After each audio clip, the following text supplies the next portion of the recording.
Hello and welcome to this new episode of Do Bootstrapping Your Dreams show. I'm your host Manoj Agarwal, and today we'll be talking with Alex Goldovsky.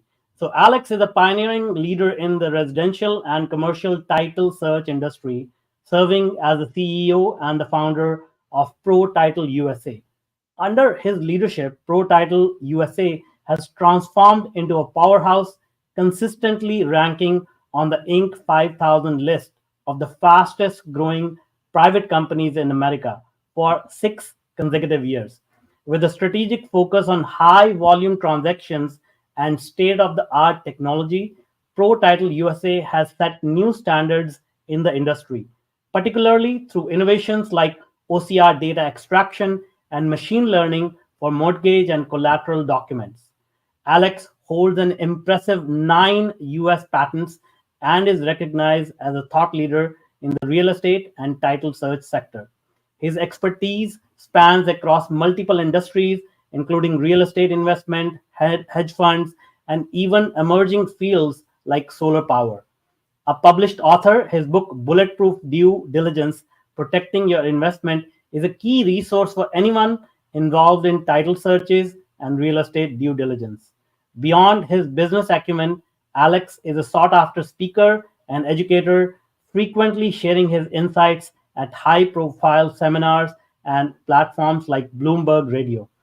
His educational background includes a bachelor's from Temple University and a master's from Lehigh University, further complementing his deep industry knowledge and innovative approach to business. Alex splits his time between Florida and Pennsylvania, enjoying his life with his wife and 3 children. And when he finds a moment, he's an avid chess player and traveler. Welcome, Alex. Oh, thanks so much. Glad to be here. Awesome. Now, next All time right. I'll record this what you said about me, and I'll play it to my wife so she gets appreciation of her husband. But great introduction. Well, I'm glad I'm able to help there. But it was not very difficult. You have done so much, you have accomplished so much in your career. So it was very easy to collect this. I'm sure we have missed out a lot more accolades yet you have. But I would like to hear from you. Can you help us walk through your journey? How did it all start? How did you arrive at this success? Oh, absolutely. I think we're very close and very the same in how we started. So I am the immigrant to United States. I came over from the country called Belarus, which was USSR at the time. I immigrated, lived under communist regime, and really don't want to go back, right? So US always attracted me for entrepreneurial spirits, for able to achieve your dreams and follow your dreams. So I was pretty much poor, didn't have a a couple of bucks to go and buy a bottle of Coke. So I started with from very bottom. Where I immigrated, I had 2 years of college behind me in Belarus, in the city called Minsk, which is the capital. And I always listened to the advice, and somebody would tell me, "Well, you have to go to college." I didn't have much money, so I ended up going to college that didn't cost much money, which is Temple University, state school in Pennsylvania. Um, Ran through Temple, then I asked for advice, and somebody says, "Well, you now have to find a job." And all of a sudden, now I discover a power of connections, and I didn't have any connections, right? So I was the Mhm. fresh immigrant, fresh off the boat. Mhm. And even though I graduated with the highest GPA in my major, I couldn't find a job because I didn't have connections. So I went to the interviews all over the place in the US, and finally I got a job um, putting the motors together. It was, I was electrical engineer, and that was not the preferred job. Mhm. Then I switched a few jobs, and actually was lucky enough to work for AT&T Bell Labs at the time of this telecom boom. And I was an architect for the microchips, right? So we did the phones. If you remember Ericsson, Nokia phone, we invented DSL. It was booming, and all of a sudden, I think it was under George W. Bush, he opened up the door for outsourcing. And all Mhm. of a sudden, the CEO of our company at that time said, "Well, the U.S. doesn't graduate enough engineers, and we need to support this high tech volume. and let's build up a center in India. And we did Pune, Bangalore, New Delhi. And the CEO flew me over to educate the engineers on how to do the design. So, in essence, I was training my own replacement.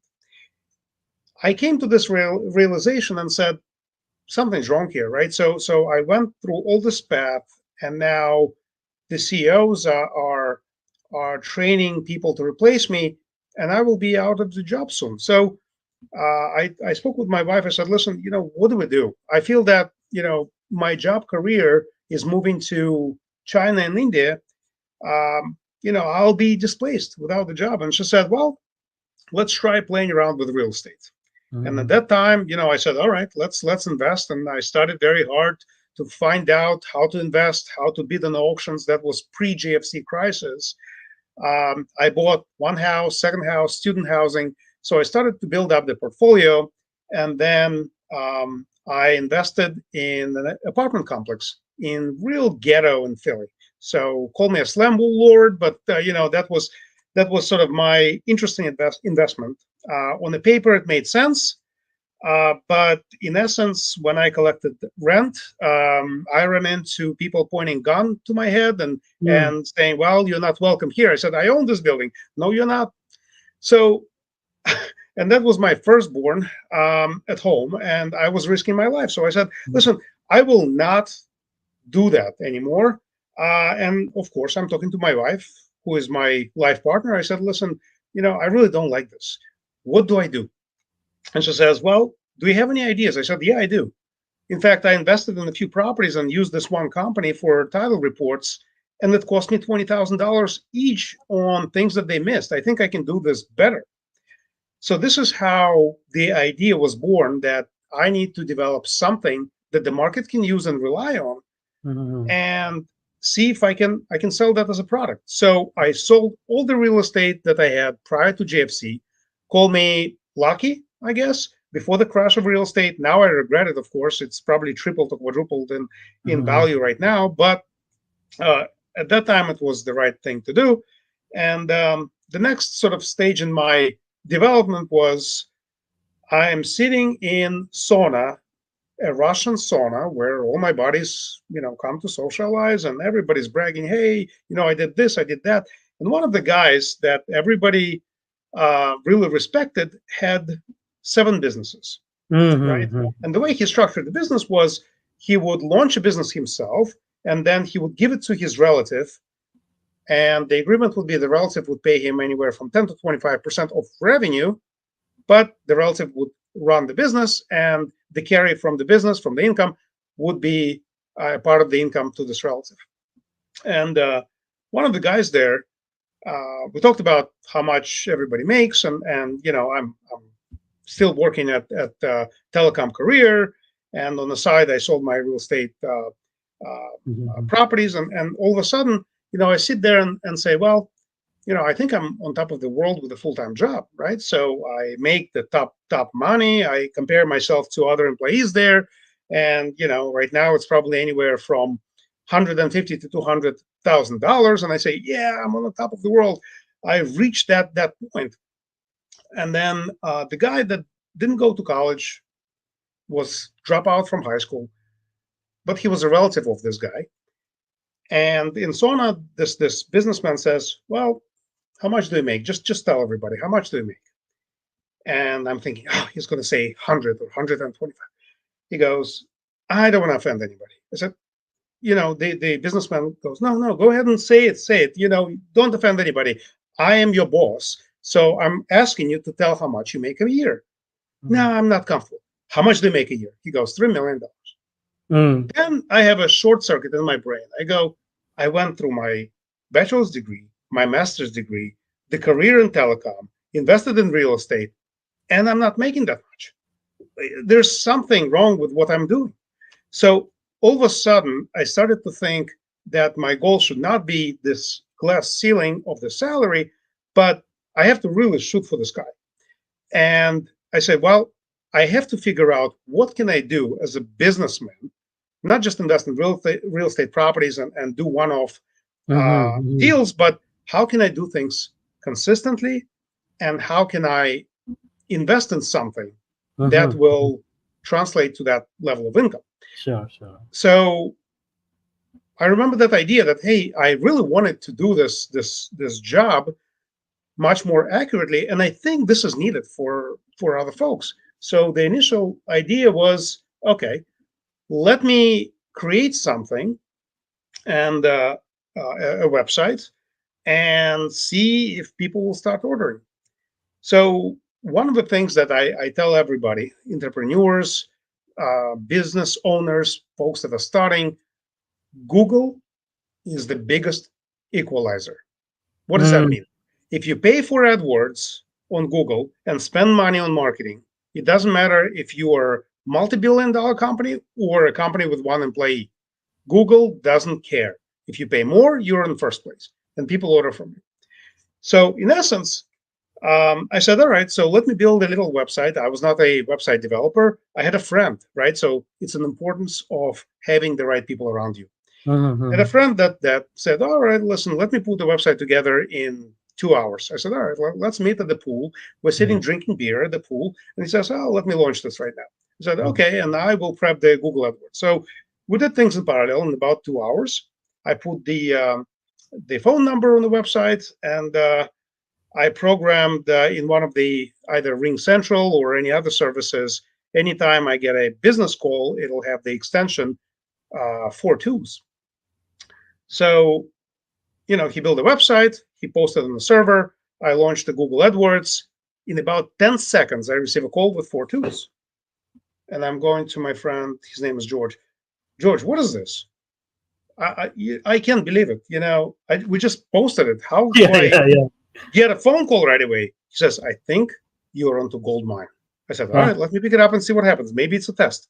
I pick Mhm. it up, and there was a builder screaming that he has an urgent need to do this service, to do this product, and he has 100 orders for me. And I listened to him. I said, well, I don't know what to do. I don't know how to do it. I don't know how to process his credit card, Yeah, his yeah. invoice. I have nothing, but Uh, yeah, we can do it. That's what my answer. yeah, I never say no. That's a rule in my yeah, business. I never yeah. say no. I figure out how to do it no matter Mhm. what, right? So I never say no. I said, yes, we can do it. And this is how. So after that point, I'd say about a year, I had no sleep at all. Mm, My wife was with a newborn, and I was trying to figure out how to build the the tool, the product, the set of products that will fulfill this type of calls. mhm, mhm, And the original idea was, hey, it was pre-GFC. The bank started to fail. The foreclosure auctions were the highest, and my idea was, hey, let me do this foreclosure auction on property mhm. that goes up, free searches, and I'll stand next to the foreclosure auction clerk's offices or sheriff's offices, and I would just give out the papers. Here's a search for this. Just pay me on the spot. Never worked. It was a fail, Mhm, complete fail. mhm, But what I mhm, found out is a sweet spot of the market, right? Where this product is needed. And um, one phone call then changed my life. One phone call. So I think I had 2 or 3 employees, um, admins, right? They were helping me to sort the emails, to take orders, to process the credit cards. And then, I received a call, and then somebody out of the admins rerouted to me. I pick up the phone, and somebody on the line says, "Hi, this is FDIC." I go, "Well, my money is safe in the bank. I don't know mhm, what is this about." And then, the lady said, "Listen, we need all hands on deck, because banks are failing, and we need all companies that can do this type of job to go and process these orders from the banks and sell them on the capital markets to do a mini underwriting for tax and title. In other words, for all the liens that are outstanding on each asset that is under possession of the bank. Can you handle commercial loans and commercial diligence?" I thought about it. What did I say? Yes. Can you Yeah. handle 1,000 orders in a week? I go, Mhm. oh my God, I can't. I can't. But I said, yes, we can. Yeah. Right. So I don't say no. Yeah. And it was a pure hustle to really build a team in a matter of a week to be able to process things for FDIC. And we were Mm-hmm. on the same level as some of the multi-billion dollar companies, Mm-hmm. but they found us. Why? Because we were online and we were Mm-hmm. equal to them. And I can tell you that today we are the only tax and title search provider for FDIC. Everybody else were not as fast, as cheap, Mm-hmm. and couldn't handle the volume. So we are now the only ones that would handle failed banks, for example. If SVB or Signature would fail, it would come through my desk. And my company, one of my companies that, will jump on it and process the orders. Mm-hmm. So it was a journey of, I would say, just to wrap up the whole story, listening to my wife. That's very important, right? It Yeah, all yeah, starts with my wife. If yeah. if if it's not her, I would not be here. Mm-hmm. Um, Two is surrounding yourself with folks that can do things that you cannot do. Yeah, yeah, yeah. Advisors and mentors, and just being lucky, right? So it has an element of luck in every Yeah. business, every success story. You hear the element of luck, right? So Mhm. to me, it was that one phone call. It was the builder's call. It was the you know just me failing on some of the ideas before I thought, this is what the niche is. This is Yeah. what the sweet spot of the market is. And today I look back, I say, well, it was quite a journey, right? And starting from nothing, coming to United States to owning three companies, right? ProTitle, One Diligence, and Doc Solution, and being Inc. 5000, fastest growing companies for ProTitle. This year, we're Inc. 5000 for Doc Solution for the first year. So they Mhm. just announced the results. I think we're in position 3000 or something like that out of 5000 fastest growing private companies. So we are reaching the success, right? Yeah. And the whole story makes me so excited because it shows that if you are dedicated, you can come from nothing, and you have this drive, right? You have the Yeah. drive to say, I will prove to my wife, to my parents, to my friends that even though the starting point of me being nobody, it actually is beneficial because I have a Yeah. drive for success. Exactly. No, absolutely. Yeah. And I think, yeah, you summarize your story. What an inspirational story, by the way. Thanks for sharing that. But I think you summarize it well. Like, surround yourself with positive people, support system, your wife, your family, your kids. And I think one thing you missed out is the power of saying yes, because at every point you said yes. And because most people will be afraid and say no, I will fail or somebody will laugh at me or whatever. But the power of saying yes is very, very powerful, right? Absolutely. Yeah. That and also believing in yourself. So Yeah. trying to not listen to all the naysayers, right? A lot of people said it'll fail. This is a crazy idea. You just have to have your vision. And Hmm. every negative thought you just ignore or Yeah. develop a thick skin, right? Yeah. So, in other words, if there's a competitor that's bad mouthing you, or if there's somebody out of your inner circle is saying, this is crazy idea, but you have a vision, don't listen Hmm. to them. Follow that vision. Absolutely, absolutely. So that brings up a good question here. Along this way, you must have had some negative experiences. I don't generally call them negative experiences because everything in life is a lesson. So, can you help us maybe share a few lessons you learned along the way that are important? We already shared the positive lessons, but the mistakes have a way to teach us some really deep lessons as well. Yeah, I mean, there's so many lessons. I think one of the big lessons is understanding that in every business, and this is my problem as an engineer, right? As an inventor, I love inventing. I'm mini Elon Musk, right? Mhm, I mhm, love inventing. That's what I love to do. But mhm. in every business, product and invention is only 5% of the business. Yeah, yeah. 95% of the business, sales and marketing. Yes, I yes, yes. came to that realization when for the 5 years or 6 years in the business, I'm still small to mid size, and I started to realize that um, big companies, big corporations will design a custom marketing strategies to attract some of the bigger clients that will give them 10x business I was getting. And I Mm-hmm. really want that business, but it always bothered me. You know, I have better products, I have better service, I can handle more volume, but I don't have the marketing. Mm-hmm. So marketing for the product that you're selling is 95% of the success of the business. So Yes. that's probably number one realization that I regret. If I would know that early enough, I would not waste an expense to hire more marketing and sales guys. Yeah. And you Yeah. have to trust them. You have to know that they're really good. You have to have referrals and references for them. But without them, you're just trying to be a face of the company and doing the technical aspects as well. So this is very, very hard, right? Yeah. When you have to drive, everything yourself. And this is it came a year after I started the company, is at the point of letting go. At some Mm. point, when you start a new business, you have to let go. Let go this task, that task, hire and let go, hire and let go. And all of a sudden, there will be that threshold where you say, oh my God, I have 50% more time on my hands. Now I can do something else. Yeah. And Yeah. that's the key element to start a business and continue with the business when you start feeling that you have time to do something else. And that time should be invested into product development or Yeah. sales and marketing or conferences or promotions or ideas. So the best thing about my job right now is you come to the office and I'm a CEO of the company and I come up with this crazy idea.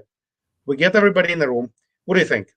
No, it's crazy. It doesn't work that way. Yeah. It will work. So let's do it this way, that way. So you become a captain on the ship and you're driving at will with what you want to do.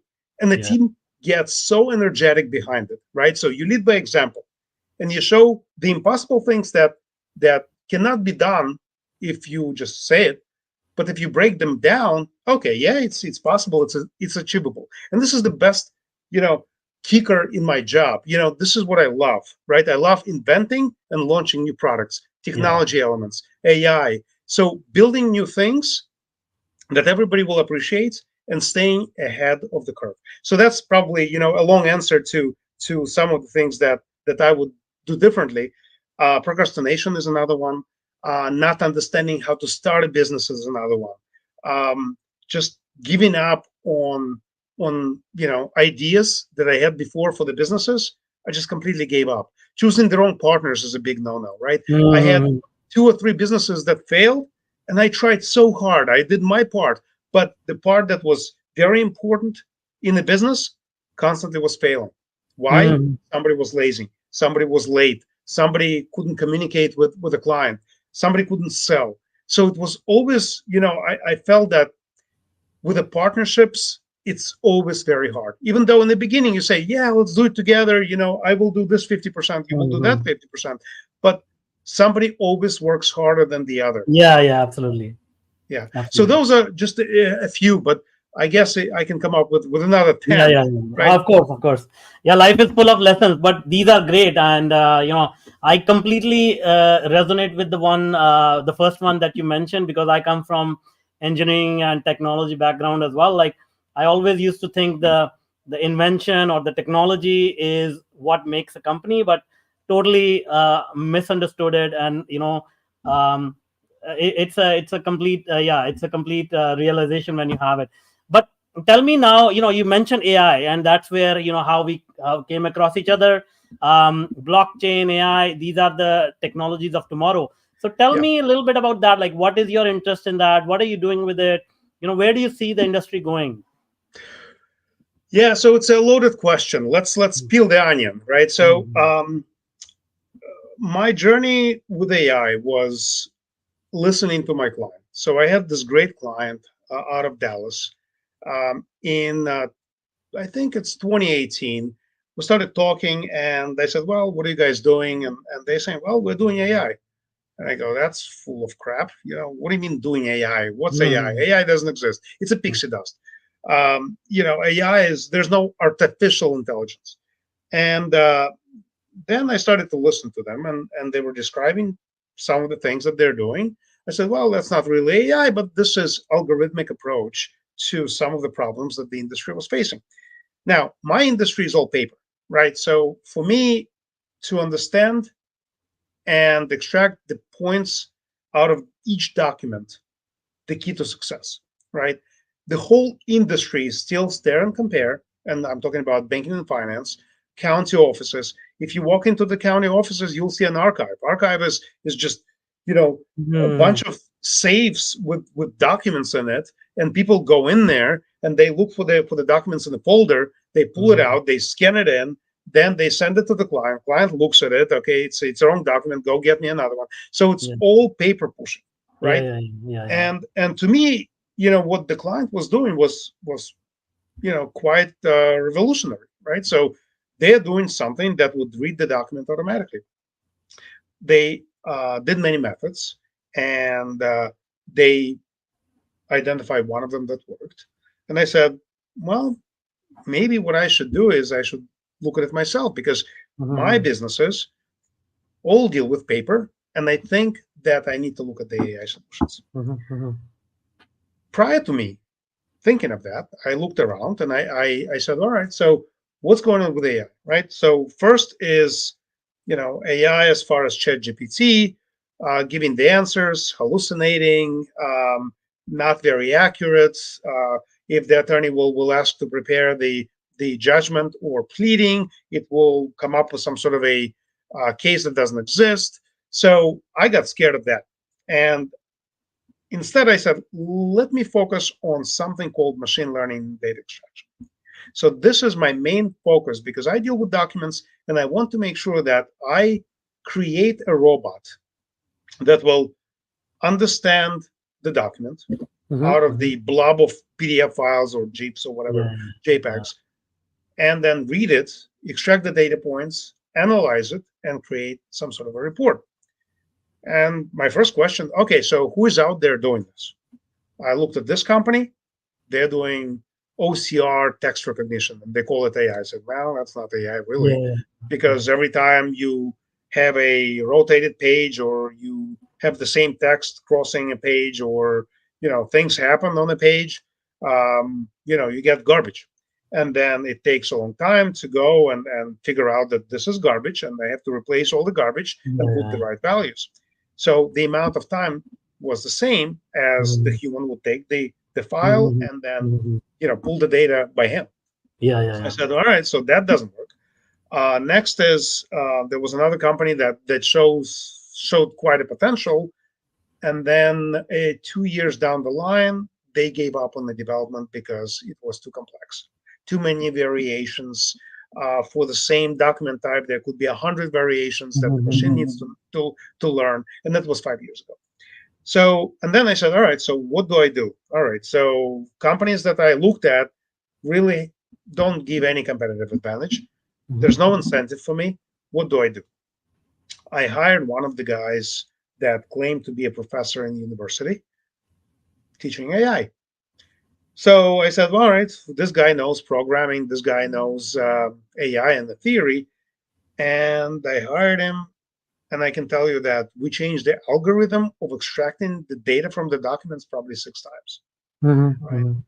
And every time he would give me a lecture, this is how it should be done. There's a graph of all Mhm. the complexities. And I said, listen, this is too complex. I feel dumb talking to you, but whatever you do, it doesn't work. Okay, so 6 months later, we said goodbye to each other. I said, listen, I don't know. I need somebody that can implement what I want from these documents to extract the data. So I Mhm. hired two key guys. One is one used to be in pharmaceutical industry, and the second used to be in merchant services, the company that was absorbed by Walmart, I think, or somebody big. Mhm. So I hired those two guys, and right off the bat, the reason why I hired those two guys, one was my friend. Um, he all of a sudden tells me that at home he taught the computer how to play poker with Mhm. him. So, and the challenge that he had to overcome was the color of the cards, I red see. versus black. So the computer scans it, and every shade, if you do black and white scan, so now you deal with shades, and the computer couldn't tell the difference. So he changed to sort of color scanning, and now the computer knows the rules of the cards and or Mhm. poker, and started to play poker with a guy, Yeah. and he developed a game. So I said, this is very similar, right? Card game and scanning of the documents, very similar. You deal with the wet ink signatures that are in blue. You deal with the notary stamps. You deal with the recorder stamps. So I hired these guys, and in a matter of a couple of months, they showed me a proof of concept using NLP, natural language processing, that they are able to read the document, understand it, and say, this is what it is. Mm-hmm. And we have developed from ground up, without using third parties, a system that trains any documents in any language, any type of field, mortgage, insurance, claims, finance, banking, credit cards, any document that our machine will, or robot, however you want to call it, will recognize the document by reading it, right? It's using the NLP, or their standard forms like flood determination, or real estate loan application, or reverse mortgage loan. There are standard forms that just have a bunch of tables. And once you see that, that's a different technology that's used. And what we did is we had 5 technologies under our belt: NLP, regular expressions, regex. Then we have the regular geometrical zoom in, zoom out, right? So we can zoom in and find something in the corner of the page that we expect to find when we interpret that this document is this. Obviously, OCR pattern recognition and standard forms, if I mentioned it already. All of those technologies work independently. And if you have one key document, you can apply all of them at the same time on that one key document, and then cross compare the results. And that gave us a source of truth, right? By also comparing to the external tape or external data. Let's say you expect this borrower to have this FICO score of 770, and then you look at the credit report and you say, oh yeah, 770, right? Now you have a source of truth. Now, not only from the document from multiple technologies, you also have a source of truth from what you expected. And that's when I realized that in AI world, the data, if you cross compare, doesn't have to be looked at by a human. It can be cross verified by multiple technologies and compared to your expected results to give you a source of truth, right? So this is a very key point that I said, all right, we can do it with any document, any language, any field. And in fact, we build a platform as a SaaS or a PaaS, platform as a service or software as a service, that allows training for different fields of market fields, different documents, different languages. And then we have a team of data engineers that trains the data extractor to say, all right, I need to extract this interest rate, this borrower name, this address, this and this and this and this, and compare to the expected results. Yeah. Now it becomes autonomous system. So in essence, the algorithmic approach, which is not AI, but the way you use the AI element, creates a source of truth. So once you get to that point, you realize, oh, so you drop the file and then it gives you the results. Is that AI? No, but this is an approach that we call AI under machine learning and umbrella and data extraction to use all the technologies available and give you an exception if things don't match. And that application can really be broad to all the segments that deal with paper pushing. Yeah, right? yeah, Deal with stare and compare. Deal with, I need to type it from here to there. So anytime you have the functionality of the receptionist, this is what the tools will do. And I think, coming to we're now rated by all the rating agencies. Our system is rated by S&P, by Fitch, Kroll, or Morningstar, those as a TPR firm. So they looked at our platform and said, oh my God, you guys are 2 to 3 years ahead of the competition, right? So this is a great, call it achievement award by our companies to really build something that makes sense to me, right? It's not pixie dust, but it's something that you drop a document, the result comes out. And we filed an application on how, or a patent application on how to do it, right? Yeah. So for us, it was very important to preserve the IP on how we do this, because the professor tried, he failed. Many methods, many algorithms, but pulling the guys from different fields and brainstorming on how we do this made this happen. I'm not technical enough, but they are. So I dreamed big in AI. I said, these guys, my clients, are using AI. These guys failed in AI. What can we do? And slowly we start to build it up, right? So that's the AI to me is, I would call it high human intelligence, right? It's intelligence to help human to extract the data, right? So there's no artificial decision. It's all algorithmic decision on how the data is read. So that's my sort of evolution in AI, to be precise in what we do. Because remember, in my field, one error out of 1,000, which can be caused by ChatGPT or Claude or whoever, or new algorithm is, if I have one miss, one error, it'll cost client $1 million. Yeah, exactly. So precision and exceptions that I can view, feel, and touch, that's what's the most important for our business. Yeah, it's fascinating stuff. No, I completely agree. Again, maybe it's because we come from similar backgrounds on technology and business, and we know how important time saving is, how important precision is.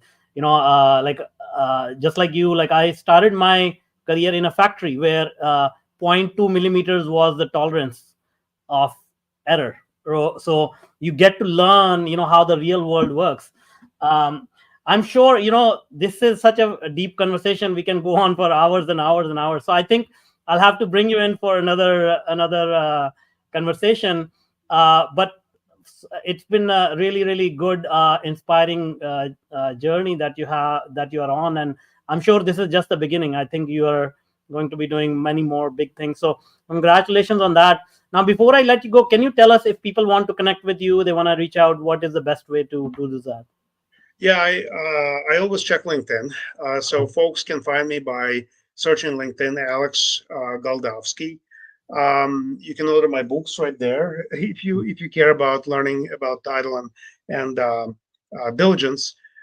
Folks can write me, alex@ProTitleUSA.com. Again, it's alex@ProTitleUSA.com, or go to the website, either ProTitleUSA.com or DocSolution.com or OneDiligence.com, and you'll be able to click the contact and email me, and I'll be happy to respond to any of your queries or questions. And again, I think I'm quite reachable, and you'll be surprised that I'll answer the same day.